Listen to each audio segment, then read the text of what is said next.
So I've now looked at 2 interviews with former friends of Stern's, friends from when he was in high school and in his early 20s. And the first one that I covered, when I was looking at that, I actually made the comment that I would be very interested to hear from one of his former girlfriends when he was in high school.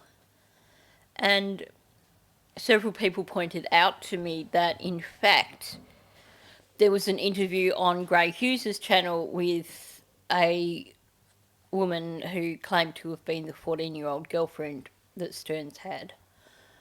So I thought, since I've already looked at the 2 close friends, I should actually have a look at this interview with the apparent former girlfriend.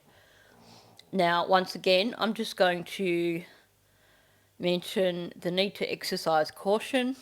Anytime you get cases like this, there are going to be people who call into or contact shows and claim to be connected to the case somehow. Some of those people will be genuine and be calling in for genuine reasons, but there's always going to be people who call in or contact creators who actually have no real connection to a case, but merely claim to do so. With regards to this particular interview, I can't necessarily tell you which one that is right now. I did screen record it so that I could use it with a different background on the audio, because I don't like videos that show images of Stearns, which, if you've been over to Gray Hughes' channel, a lot of these interviews seem to be all showing images of Stearns or his toys or whatever. I can't stand to look at the guy. So I put the audio onto my own video, basically. So I've done that, but I didn't really listen to it at the time. So I'm pretty much just going at this raw. So let's listen to what this lady has to say and see what we can actually learn from her. Actually, before I start, I just want to say welcome to the trolls that seem to come whenever I cover anything connected to Gray Hughes. I appreciate your comments because they do help me get further into the algorithm. So, to those trolls, welcome. Thanks for helping me to grow my channel. I'm the quote-unquote girl that was 14 that nobody knew I was 14 at the time. You mean the one I just brought up just now? I mean, I literally just said that. Just now. I know. That's why I called in. Oh, that's why you called in. Oh, wow. Okay. Yeah, I was like, maybe it's time. So he always gave me creep vibes, but I had like a really bad home life. Isn't it always the way that it's the most vulnerable people that are targeted by people like Stearns?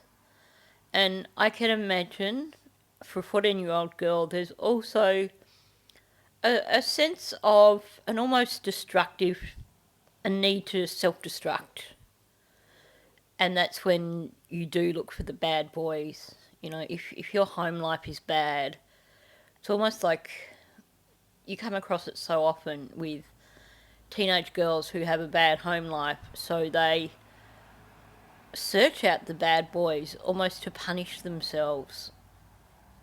And it's just unfortunate that she ended up with Stearns. It is fortunate that she came out of it relatively unscathed. So it kind of gave me like an outlet, but he's always been like really, really weird. But the last time I ever saw him, he was like super, super angry. And I will say this, that there was like a mention of like parties in one of like the interviews that you had done. Yeah. I went to a couple of those parties, so I don't really know as to why they, like, that person would have said that I hadn't been to those parties, because I was definitely taken to parties, for sure. Mm-hmm. So I actually think that what Chase had said, just thinking back to what we listened to yesterday, not that she hadn't been to any parties, but they had told him they didn't want him bringing her to parties. That to me would imply that he had taken her to some parties at one point in time. So it sounds like he has started dating this girl, he started taking her to parties, and then they've twigged that she was younger and said to him, don't do that. So at least they were being responsible in that manner. Or it could also be that as a mature adult in his 30s, Chase realised that it was not a good idea for them to have been allowing a teenager at their parties, and maybe he's concerned about backlash, and so actually said that more as an afterthought and not so much about what actually happened. But I think it's the what I originally said, because she's saying a few parties. She's not saying that she went to a bunch of parties, and yet Chase is saying that they were pretty much party animals and they were partying all the time. So I suspect that what has happened here is that basically Stearns has taken her to a few parties, and his friends have turned around and said, nah, you can't do that, she's too young. Now, this, of course, applies throughout the whole interview, but that is, of course, presuming that this person is who she says she is and that she is being truthful. So far, there's nothing that I can hear in the way she's talking that makes me think she's being deceptive, so I think she is probably on the level, but let's keep listening. So you were like in 8th grade going to those parties, or were you like a freshman? Yeah, he actually used to pick me up from school. And how old was he at the time? I'm 33 right now, so we had like a 5-year age gap. Okay, so when you were 14, he's 19? Yeah. Mm-hmm. So if he was actually picking her up from school, there would have been no doubt in his mind precisely how old she was. I'm willing to bet that he wasn't picking her up directly from the school, because that just would have looked bad. Or maybe they were lying to people about who he was if he was picking her up directly from the school. And how did you guys meet?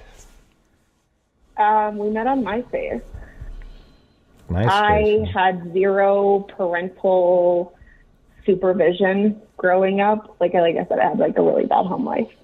Did he sort of entice you somehow? I mean, how did he find you? Absolutely. It took me a really long time before actually like meeting up with him. But so like I think around the time that I met up with him, I was still probably 14. But originally, I think I was like probably 13 when I first started talking to him on MySpace. Wow, 13.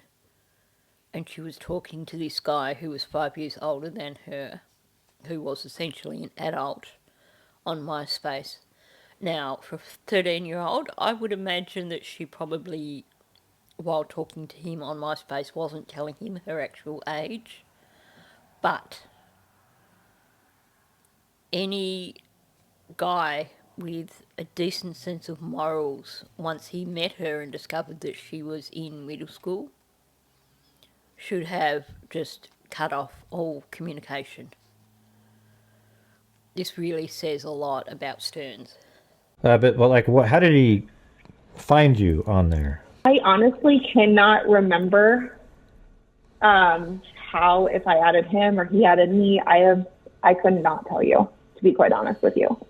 And were you guys like boyfriend, girlfriend, or? I wouldn't say that. It was more so like an escape for me. So, the way I see that is that it sounds like Stearns' friends believed she was a girlfriend. It sounds like she said, just saw him as an escape. He was just a guy to hang out with. So I would imagine that Stearns was telling his friends she was a girlfriend. But at the same time, it's also possible that there could be some residual trauma with this lady in relation to this friendship or whatever it was with Stearns, and that some of it she just doesn't want to publicly discuss. Now, do I believe her so far? Yeah, I do. And why do I say that? She's not trying to create stories.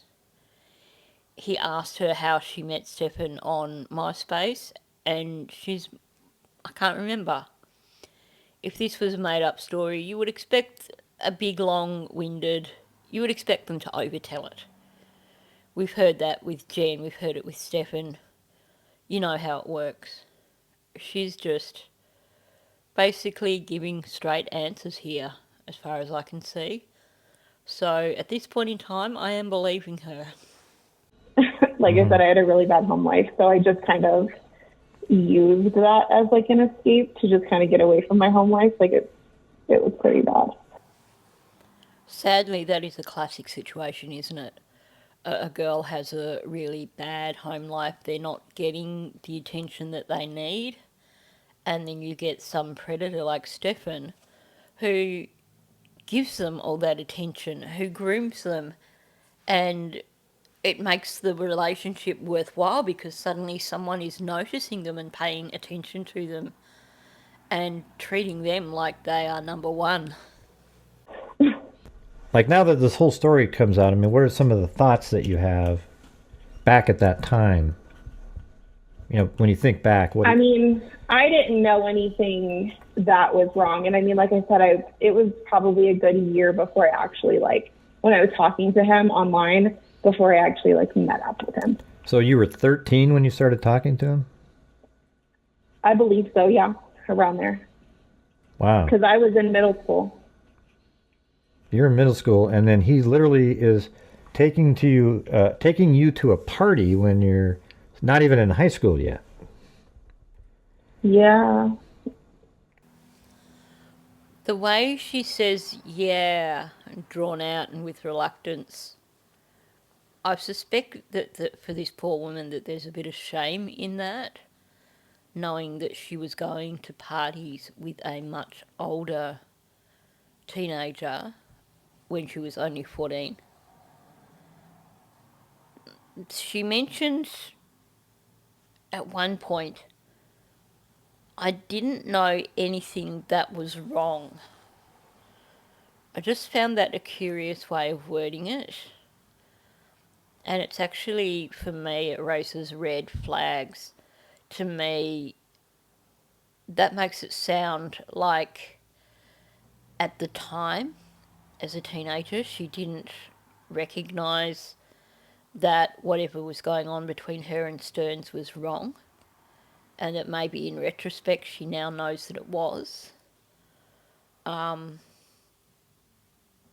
think it's possible that what we have here is another one of Stearns' victims.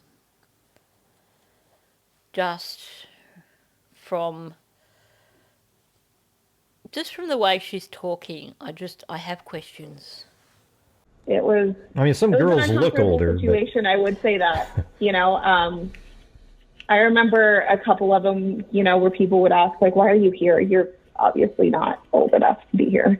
Yeah, so some people could tell that you were too young. Yeah, absolutely. I mean, it sounded like even the guy, I think it was Chase that talked about that. I can't remember exactly who, but yeah, he was talking about that. It sounded like he thought you looked really young. I don't I mean, I think I remember maybe like one or two parties that I'd ever seen him at, but it was more so other parties. I mean, it's been what, almost 20 years to be quite honest with you. So like my memory is a little bit foggy from back then. So that makes me question if perhaps Stearns took her to parties when he knew Chase wasn't going to be there. Interesting, because Chase said they were pretty much joined at the hip. But I guess there's always going to be occasions when someone can't make it to a party. Or whether Stearns took her to parties and then took her home before Chase arrived or something. I'm not sure. But then she's saying, it's 20 years. So, gee, if you asked me about parties that I went to 20 years ago and who I saw at those parties and who I didn't see at those parties, I don't think I could tell you. I mean, obviously it would depend on the size of the parties, but I can understand where she's coming from. And if Stearns' friends were disapproving of him having a young girlfriend, he probably didn't have her around them very often. So chances are she didn't know them all that well. And, a 14-year-old going to a party with a bunch of older guys probably wouldn't have paid a huge amount of attention to the older guys. Yeah, but like he would come pick you up, just you and him, and he picked me up from school. From school, sure. Like you get out of school. He picked me up from school. Well, explain how that all went. Well, so when I was in high school, I think I was a freshman, because it couldn't have been anything more than that. I think I was a freshman, and it was raining, and I had missed the bus, and he picked me up from school, and I literally remember very, very clearly that it was raining, I missed the bus, and I needed a ride home from school. Mm-hmm. And did he just give you a ride home? Oh, no. Nope. It was, you're coming home with me. And that was not the plan. That was not what I wanted, but I just wanted a ride home. Like I said, I had a really bad home life. My mom wasn't there for me. My dad was deployed. So she's now said 3 times, I had a really bad home life. To me, that's, I wouldn't say a justification. Well, it is a justification. To me, though, the big thing here is that there is a sense of guilt there. A realisation that she did something that she shouldn't have done as a teenager, and some regret. And I find that really sad, and I think everyone needs to remember that the things you do as a teenager, the choices you make as a teenager, you're making as an individual who doesn't have life experience, whose brain is not fully formed. In terms of executive function, you don't have that filter that tells you, hang on, this is dangerous, hang on, this is not a good idea. There is a certain impulsivity in teenagers. So it's sad that this woman 20 years on is still having regrets, because she's not to blame for having a relationship with a guy who was 5 years older than her. She's not to blame for anything that he may have done to her during the time that they were in that relationship. He was a predator. He took advantage of her being a younger girl, a naive younger girl with issues at home, who just needed someone to pay attention to her and someone to make her their priority. So it is sad to hear her having to continually justify it in a way that makes it sound like she feels guilty for what she did. Oh, like I said, a really bad home life. Do you think he played on that fact that you were, had a kind of a crappy... I had a bad home life. He knew, my parents weren't there for me. So I definitely do think that he played on that fact that he knew that I didn't really have, anyone around me to protect me. So he probably found that out like on MySpace, having conversations with you. You think he was kind of like grooming you, really, right? Absolutely. Gray sounds uncertain there, and I don't know if it's just the way that he's trying to question her or whether he is uncertain. But to me, I am 100% certain that what was happening here was that he was grooming her. He was taking advantage of a teenage girl who just wanted someone to make her the most important thing in their world. When a teenager doesn't get the attention and love that they need from their parents, they are going to seek it out elsewhere. And of course, that makes them super, super vulnerable around people like Stearns. Maybe, I mean, I don't know if Absolutely. you feel comfortable. Like, what are some of the other things that he would do psychologically, whatever, to try to groom you? I mean, a lot of things where I would say forceful. Hmm. That's pretty much the extent of like what I'm comfortable saying is that a lot of things are forceful. So that sort of seems like he knew your situation and just really took advantage of it and didn't try to slowly groom, right? It was just kind of like he knew your situation and took advantage of it. Okay, I really don't think Gray was listening to her then. She's talking about Stearns doing things to her that were forceful. And he's going back to the whole grooming side of things. That's beyond grooming now. That is abuse. Whatever it was that he was doing that was forceful, that was abuse. She was in an abusive relationship with him. Whether it was this situation of him saying, "No, I'm not going to drive you home, you're coming with me," or whether it goes beyond that. The fact that she's reluctant to actually give specifics causes great concern for me, because I think that there were probably things that occurred that may have been, for a 14-year-old girl, somewhat traumatic.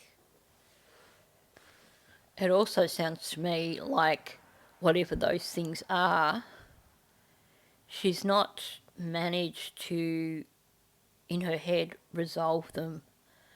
Whether she's not had any counselling about it, whether she's just buried it all down deep.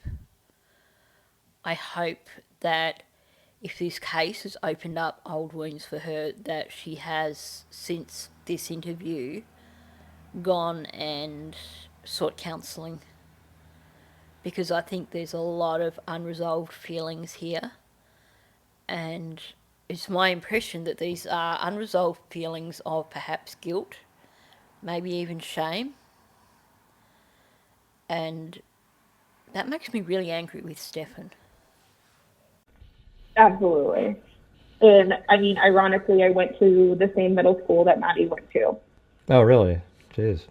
Absolutely. Yep. It's That's kind of crazy. so you actually lived at the I time in don't, not Kissimmee? anymore. I don't live in Orlando anymore. I just have kept the same phone number for a really long time. No, I wasn't even looking at that. But so so that's not even in Kissimmee, right? That school, just a little outside of it. No, it's in Hunters Creek. That's So it's right. in like the outskirts of like Orlando. You know, that brings up a really, really good point. We're supposed to believe that Stephan didn't have any friends in Orlando. We're supposed to believe that he didn't know Orlando very well. The notion is that he hadn't lived there other than when he was living with Jen. But we have his parents talking about living in Windermere. And I'll just bring that up on the map for those of you who, like me, don't know the area. So right there you have Windermere, sort of southwest of Orlando, and then you've got Kissimmee south of that. So he used to live in the area. He had friends who lived in the area. And if she was going to high school at the time. Then, did he go to high school in that area at any point? I know she's saying he was 19 when they were dating, if you call it dating. But to me, this said that he definitely did know people in the area and he knew the area. So why did him and Jen lie about knowing people from the area?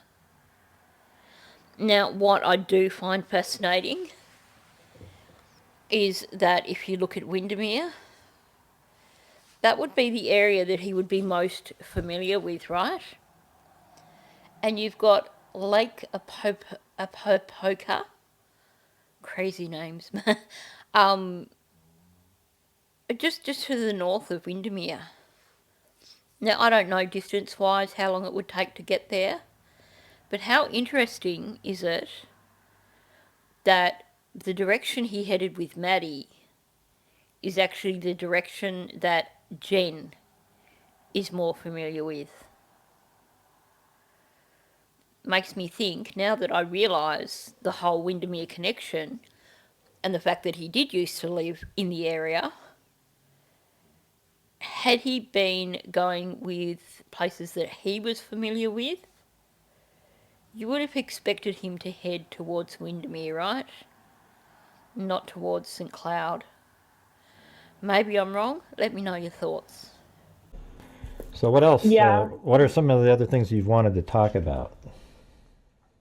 I mean, I just wanted to come on here and like clarify that, like, you know, the one video that you did where it was like, oh, like people are in the comments and saying, oh, that's the Asian girlfriend, definitely not me. I've been married for quite some time now. I'm very happily married, but the last time I talked to him and the last time I spoke to him, he was angry. It was in downtown Orlando, and he actually punched my ex-boyfriend in the face for no reason.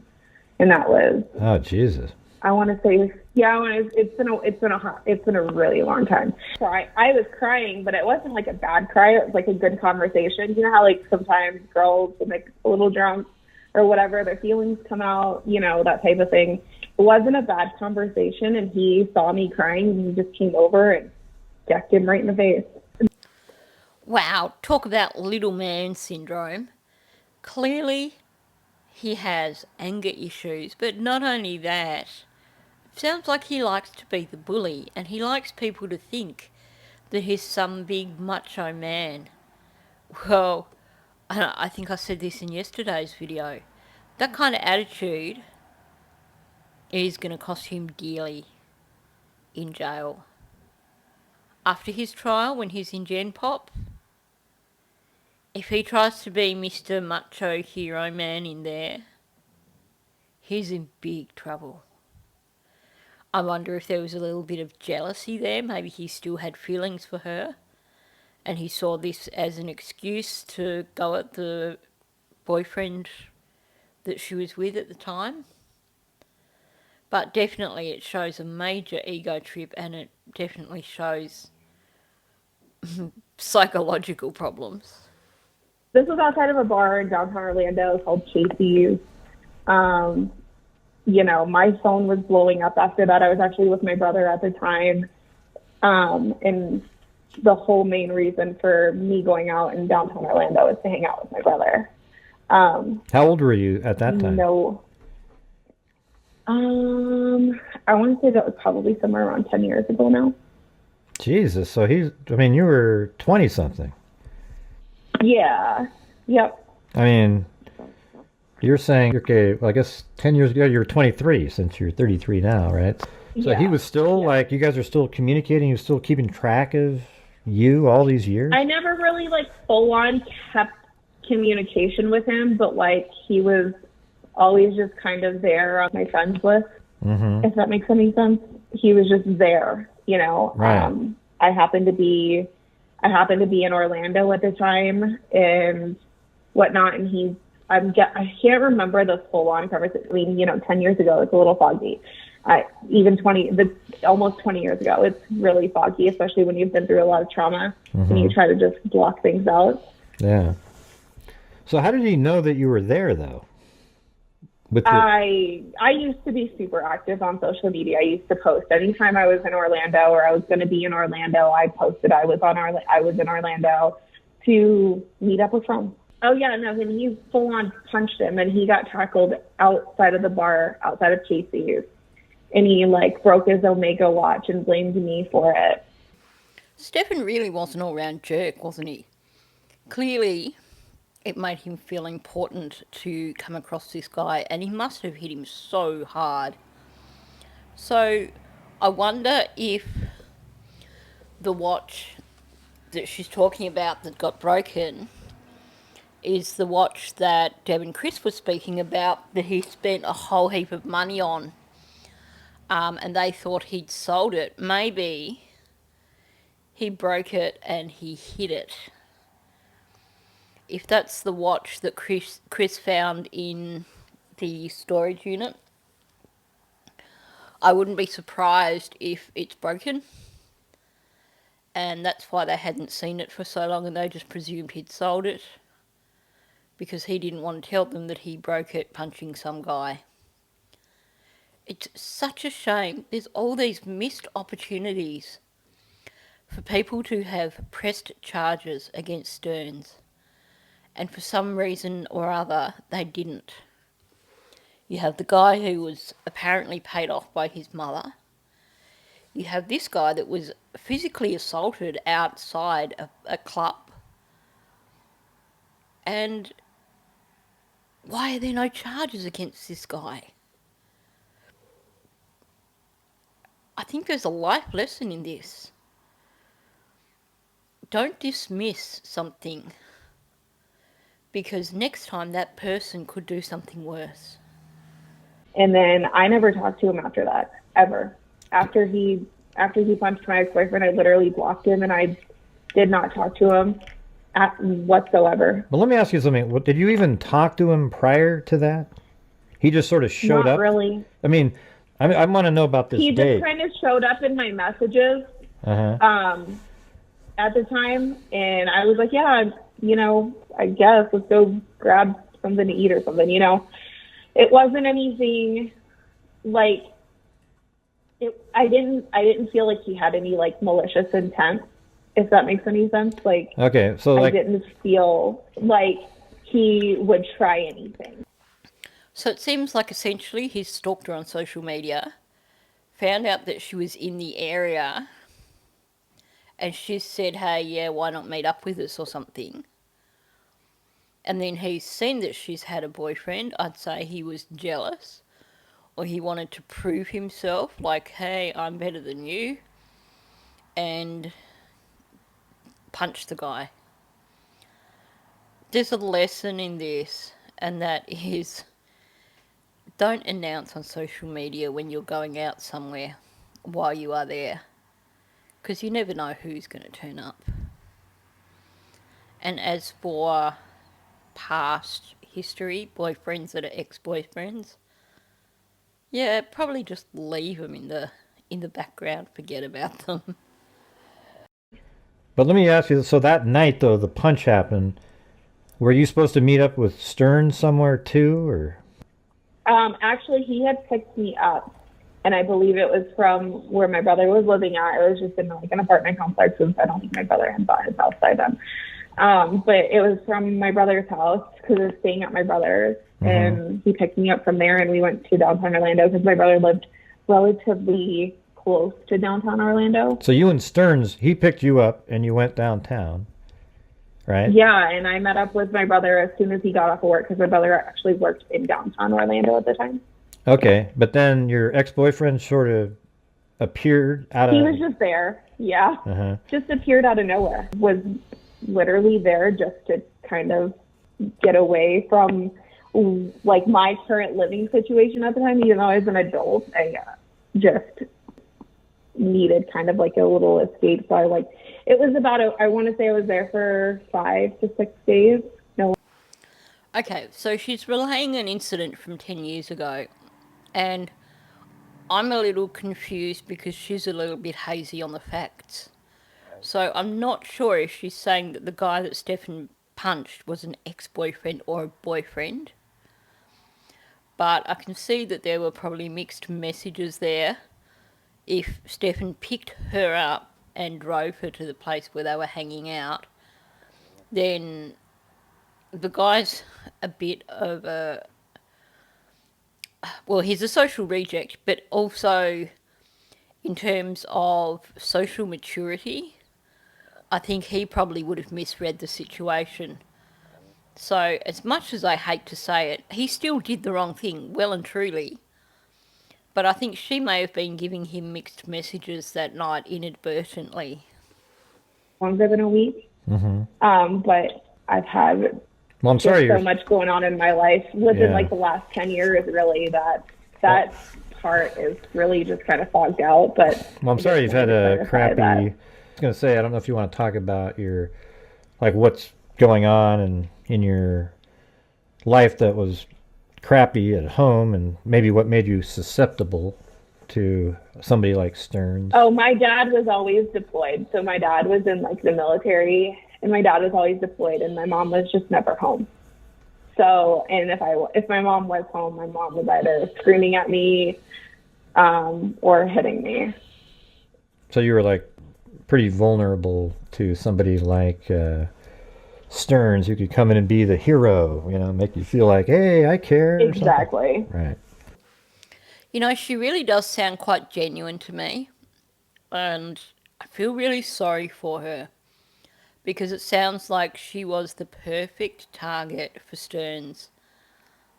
And it's sad, it really is, and it sounds like even in her 20s she was still trying to find her way a bit. So I'm glad that by the sounds of it she's actually found her way and got possibly what she wanted in life. It sounds like she's happier. I will say, however, I'm not comfortable with the way that Gray Hughes was questioning her.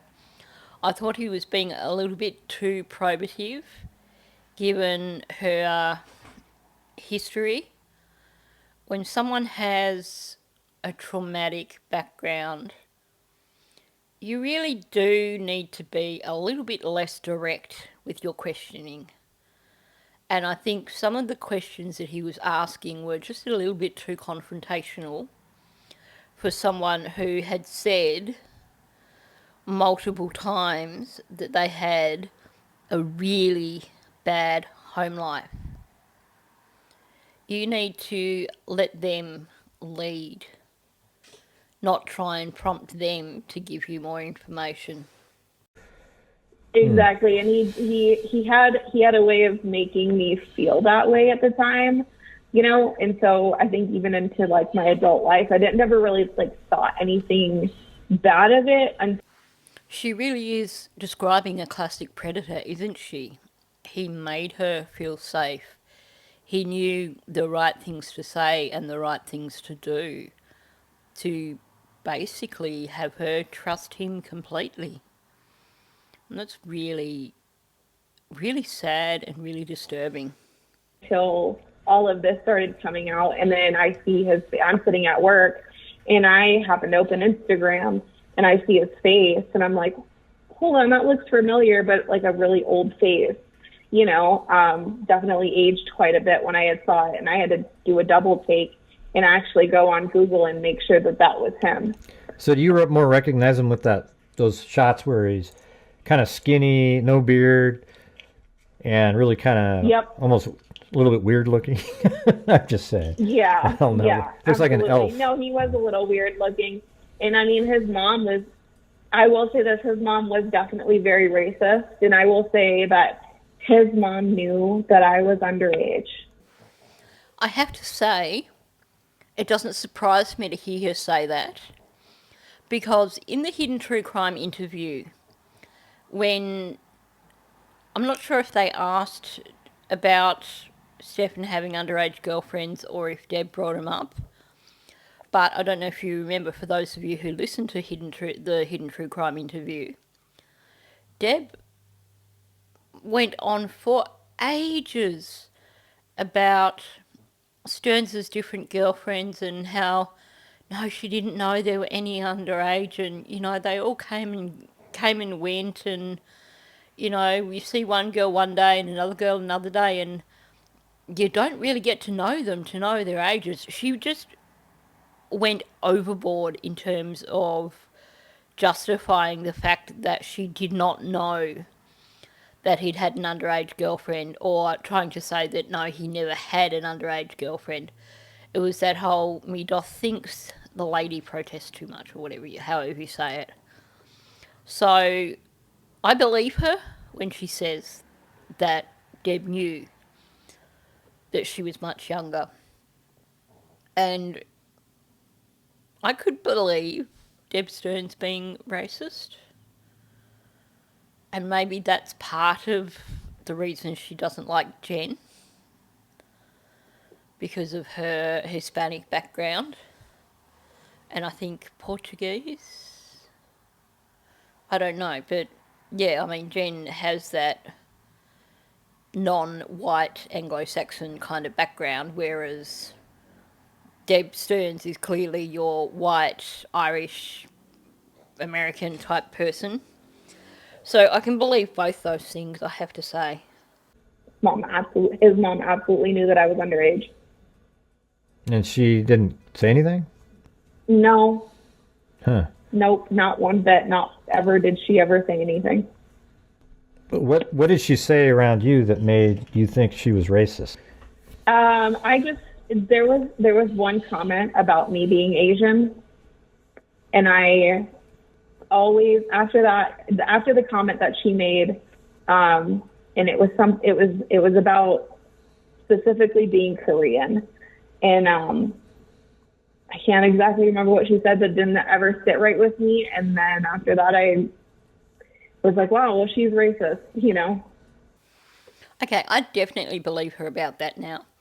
We're talking about an experience that she had, something like 20 years ago. And those sort of things that you do remember, are the emotional reaction to things rather than the specifics. So the fact that she can't specifically remember it, she's not making something up here, because she's talking about a physical reaction that she had to it. If someone's making up a story, they forget to describe a physical reaction. So if this was a made-up story, then she would, I mean, this is a lady who is Asian. She's probably copped a lot of racism in her life. She's probably heard a lot of racist comments. So if she wanted to, I could imagine she could come up with a racist comment immediately, should she wish to, but she hasn't done that. She said that she just remembers the way it made her feel. That is a genuine memory. She's telling the truth here. So I feel pretty confident when I hear her say that Deb Stearns is a racist, based on how she's telling us. Jeez. But she was definitely racist. And, you know, the stories of her being hated by an entire public is absolutely true. And so what else do you know about the mother from maybe Stephan telling you? Did you ever notice her being mean to him and, you know, the way she would talk to him? I never noticed any of that, but I did notice that she was always very, very strict with him. Don't forget, she was a young teenager when she was going out with him. So for her to be saying she was very, very strict with him, she could have been observing psychological abuse. The yelling and put downs and stuff like that. But in her mind, as a teenager, observed it as being very strict.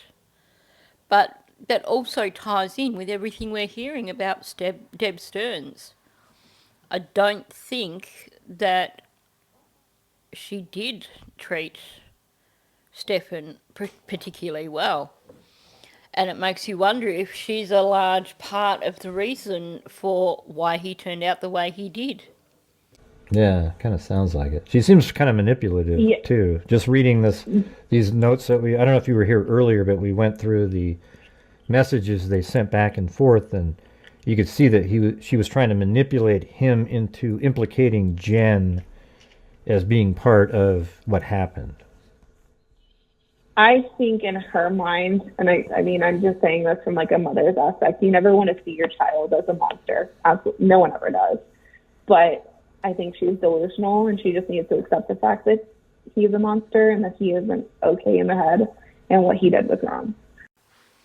Going back once again to the Hidden True Crime interview, I got the distinct impression, even though I think they said early on in the interview that they had come to terms with the fact that it was all Stephan's doing, and that no one else was involved, yada yada yada. I got the impression that that was more Chris's perspective that we were being told, because there were still a lot of things that Deb said through that interview that made me think that actually she still didn't see him as being some sort of monster, and she still wanted to protect him, and she still wanted to get him free. I'd be interested to know what their perspective is now that we're heading up for the 1 year anniversary. But certainly in September, I still think that Deb Stearns would have, had she had the opportunity to pay someone off to get Stephan out of all this, she probably would.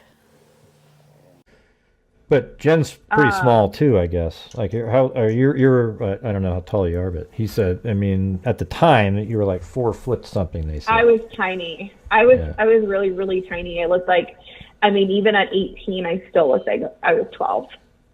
So, I mean, I'm 5'5" now. I hit some random growth spurt around the age of like 19. But yeah, that's pretty late. That's no crazy. more than, I definitely was like a late bloomer, but I definitely looked like a child. Like a, you know, obviously like I didn't look like a grown woman, you know. At the age of 18, I still literally looked like I was 12. I wonder if the Disney girlfriend is short as well. It's interesting that he's highlighted there the fact that this lady is short and Jen is short. And we know that Stephan has a preference for young girls. And when you think about it, when for a boy who has a mother who is the way that we're hearing Deb was, it felt safer for him to be able to tower over the significant females in his life, the girlfriends and the Maddies of the world, because it made him feel a sense of power that he probably didn't have around his mother. I want to say maybe like 4'11", if that, maybe like 80 pounds, if that's even.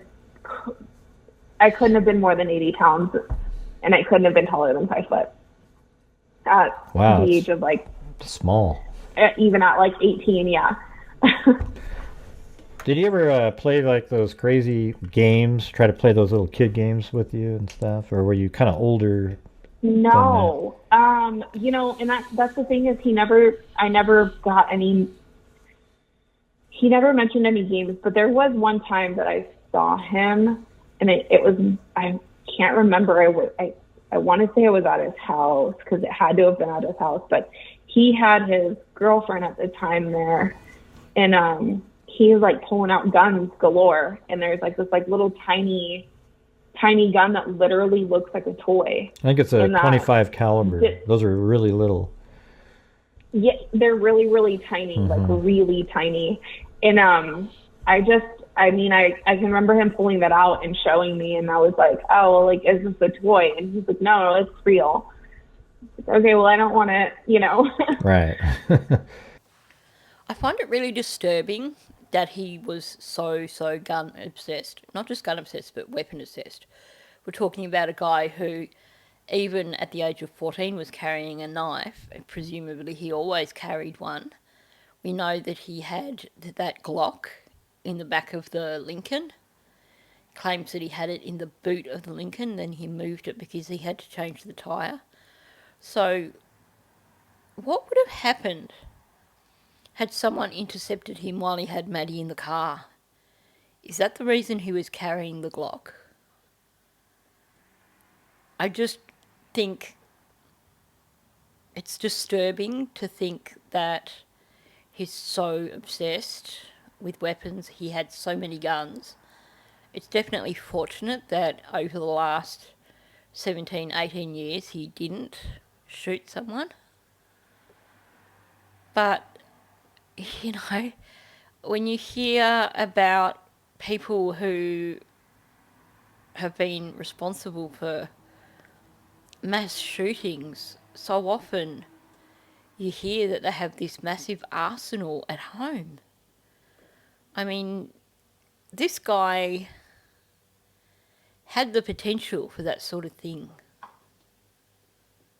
I know that sounds disturbing, but when I listen to the way his friends talk, I could see that sort of thing occurring. So, what else can you think of when you go back? Any sort of things that he would talk about? Could you see him doing what he ended up doing? Could I see him do what he ended up doing? I mean, now that you see it, is it shocking to you, or is it? No, it's not shocking. Not at all.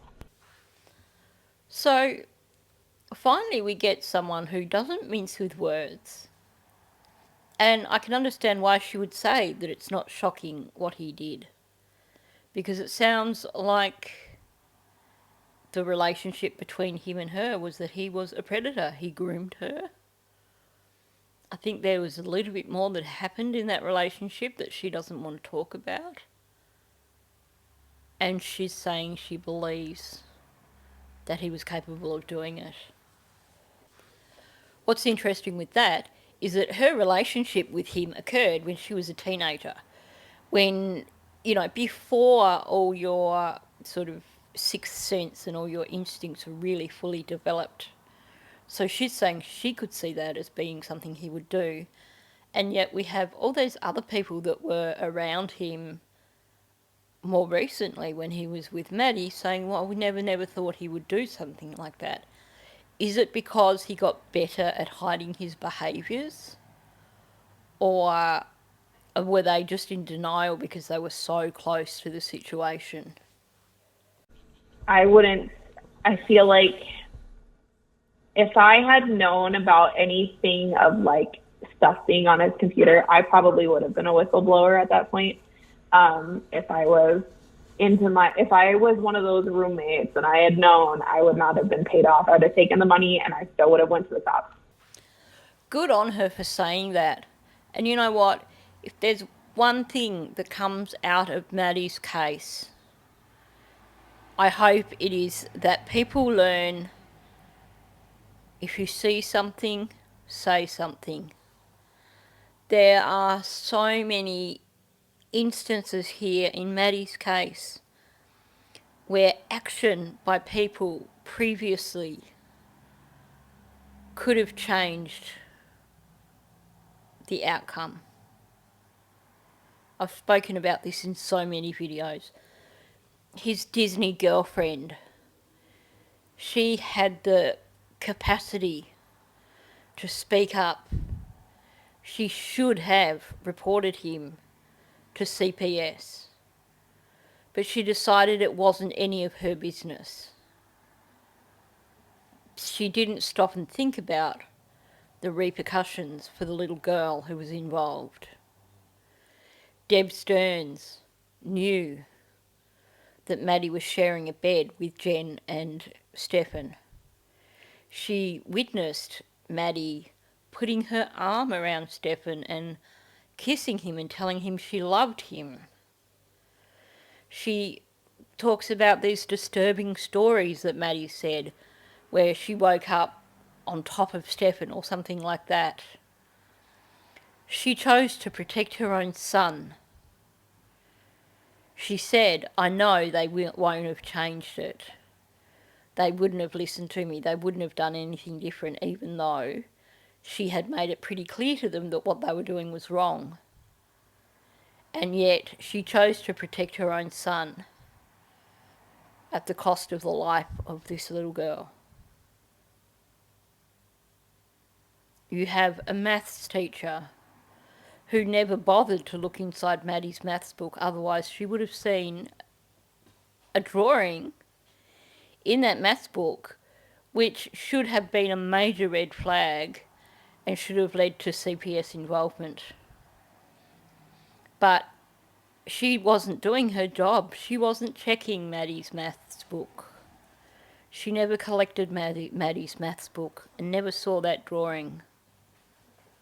She never made a difference.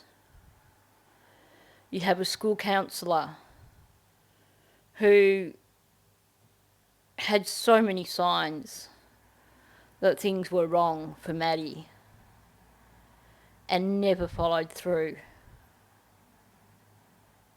And they're just the ones, the most obvious ones. You've got the flatmates, you've got Jen. I'm sorry, but I believe that family members must have known something as well. All these people chose not to become involved. And what did that mean? It cost Maddie her life. So the one big takeaway from Maddie's story needs to be, if you see something, say something. So I'm so glad that she said this. So you were going to those parties around that time that he was at the apartment and that happened, right? So I never knew him to have a place of his own. He always lived with his parents. Interesting. So that might have been after. That might have been after that then, the apartment incident. Yeah, probably. Yeah, there was a time where, like I said, I cut off communication from him for a really long time. I didn't have access to a phone. I didn't have access to a computer, that type of thing. So, I cut off. I didn't have a choice but to cut off, everybody. Well, how did he sort of learn? How did he get to be able to communicate with you again? Like after you cut him off, what would he do? I had Facebook. What was that? I had Facebook, and then he added me on Facebook. He just sort of looked you up and found you, and then he added you, and then you struck up a conversation again? And I remember this, though, is like I had a Facebook account, and then like I couldn't remember my password for it. And then I had a new Facebook account, and he added me again on there. I do remember that specifically. Yeah, man, that's pretty crazy. I don't know. I don't find it overly unusual to have friends on Facebook from 10, 20 years ago. I have friends who were really close friends in high school that I just like to keep up with, know what's going on in their lives. I haven't seen them in a long time, but I still keep up with what's going on with them.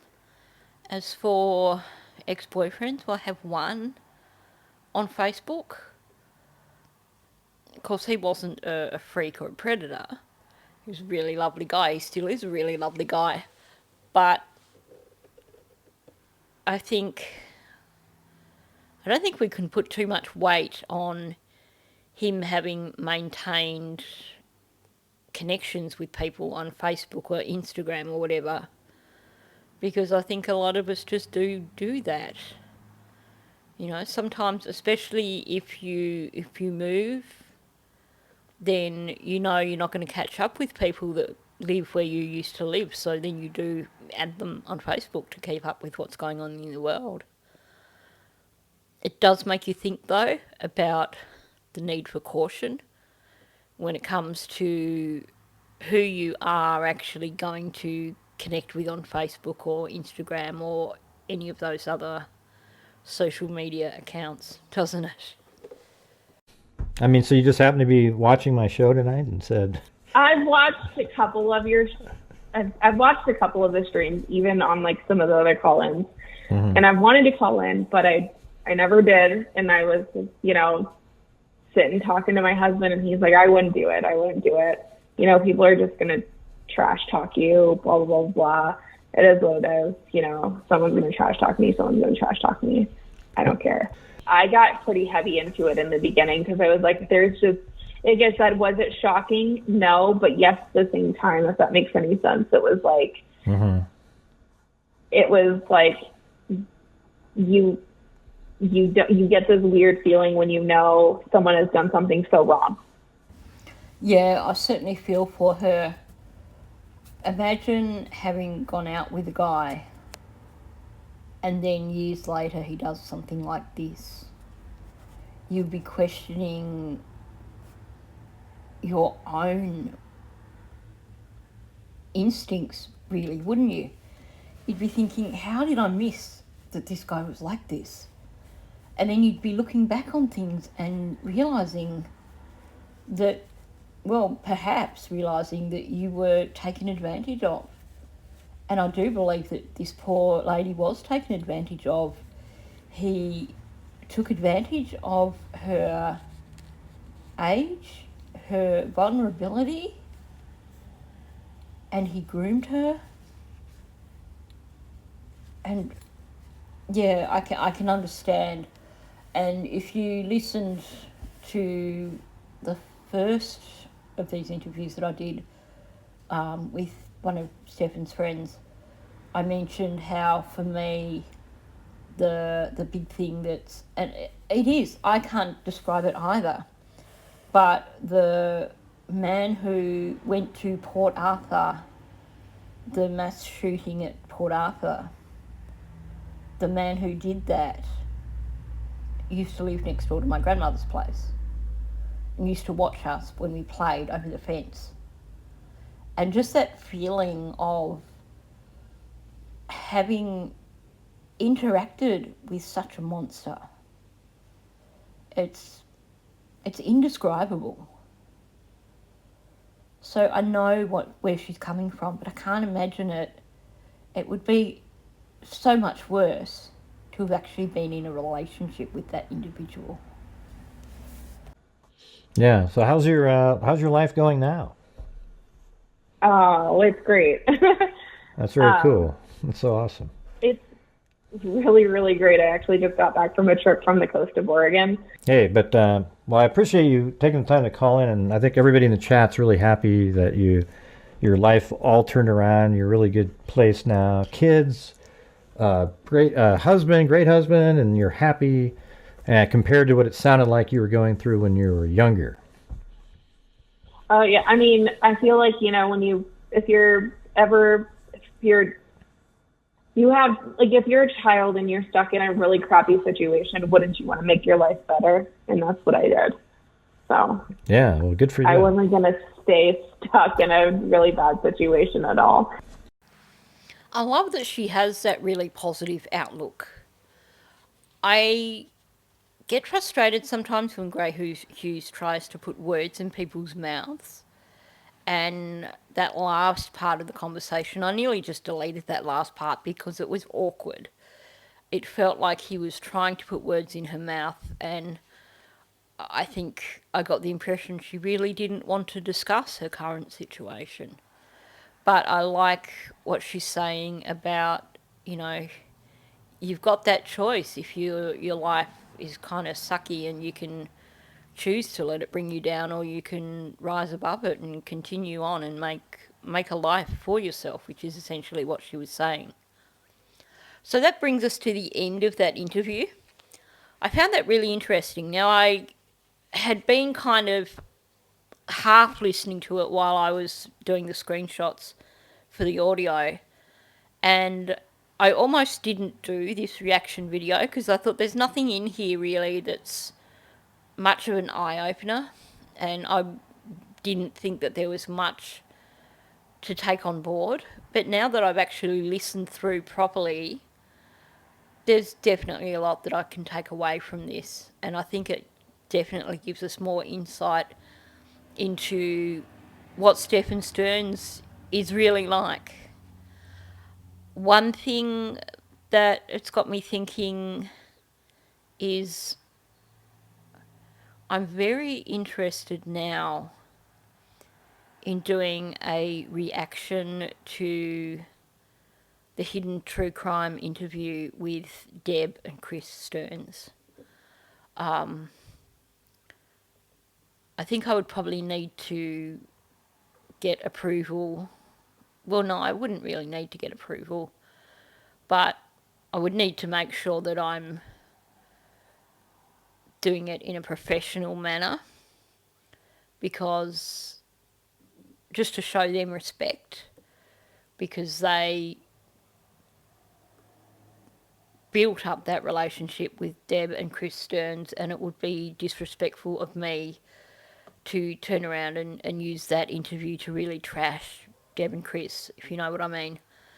But I think I would really like to do a reaction to that now, based on these interviews and based on the other things that we've learnt over the time since they did that interview. So let me know if you're interested in me doing that, and I will do so. Other than that, I think there are more interviews on Gray Hughes' channel, and I'm just going to suggest there's a video where there are 4 different guys who did interviews. One of them is the Frank guy, the one who was the gamer that Stephan hung out with more recently. I'm not going to do reactions to the other 2 that I haven't done.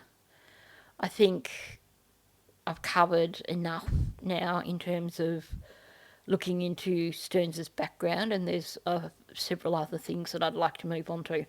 Maybe I'll come back to them at some point in time, but I don't want to dwell too much on Stephan Stearns because he makes me sick. He's just disgusting. So I will leave it at this for now with these interviews. Let me know your thoughts if you would like to hear me break down some more of these interviews in the future. Let me know if you want me to have a look at the Hidden True Crime interview, and we'll go from there. So thanks for listening. If you're new to my channel, please subscribe. Also, please hit the like button so we can get this out into the algorithm, get the views up, get more subs, and leave a comment below. What are your thoughts on this interview? I look forward to reading your comments. Thank you, and I'll catch you in the next one. I've been into